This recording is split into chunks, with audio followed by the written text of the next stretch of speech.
First and foremost, I think everyone should have captured in their contacts the Twitter handle for this project. It is at Hurontario LRT. That's HURONTARIOLRT. Of course, we also have the metrolinks.com website, and if you go to metrolinks.com/Hurontario LRT, you will also find current information about the project.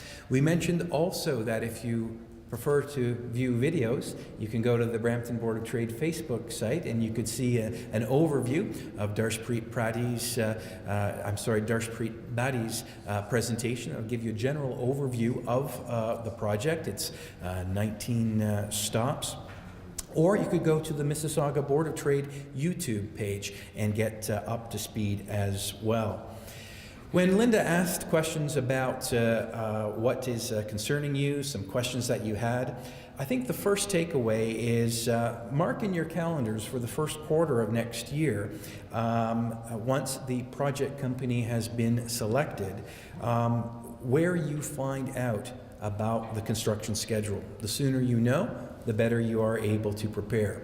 We know that it will most likely start in the parts of the project that are most complicated: port credit, 403, perhaps steels, and I think in order of priority, you might see around the Square One area as well. Questions were asked today about power outages, about water shutdown. Of course, the project company will do its best to advise you of this, but think ahead now in terms of your business and how you might accommodate that.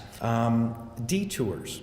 How will they be communicated to your customers? Again, some great ideas in terms of doing an inventory of your major customers, having a sign-up sheet, starting a communication process where you give your customers a regular update of how you are faring through the discussion and through the construction, and important information that they may need to know. Other questions that you came up with today. Can we have cameras mounted at sites? I think that's a brilliant idea. We can wake up each morning and we can see if the planned construction is occurring as it should. We can offer that site to our customers so that they can view, to our employees as well that need to get to work. What about fare integration? Very, very important. Again, a thank you for a number of you that mentioned today that this is going to be a fantastic project for our region. The spine up from Port Credit Go station to Steeles allows Mississauga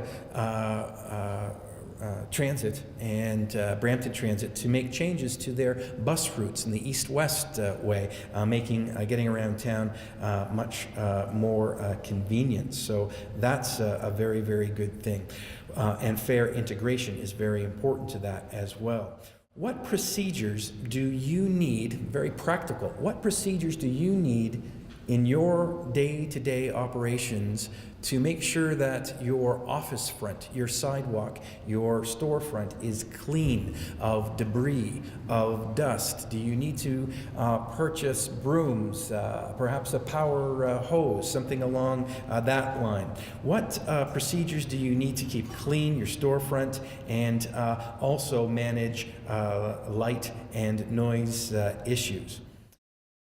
What are the key messages that you should deliver to them? Number one, we are still open. If they see fences and construction, don't assume that they know that you're still open. Second key message, check for detours. Maybe you can find a map app. There's many map apps, be it Google Maps or whatever, and actually map out the best way to get to your business, screen capture it, send it out in your newsletter to your major customers. Make sure that it's posted on your BIA site or other sites that can help out. One of the learning lessons from Waterloo is check the detours. Don't assume that the detours and the signage has been put up correctly. People make mistakes.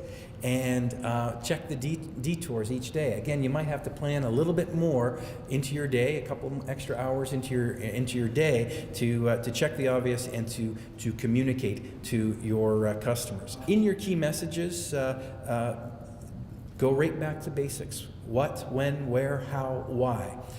What is happening, when it is occurring, where it's occurring, how they can get to your place of business, and why. Not only with an incentive perhaps, but because this is what's best for our community in the long run. Are you marketing ready?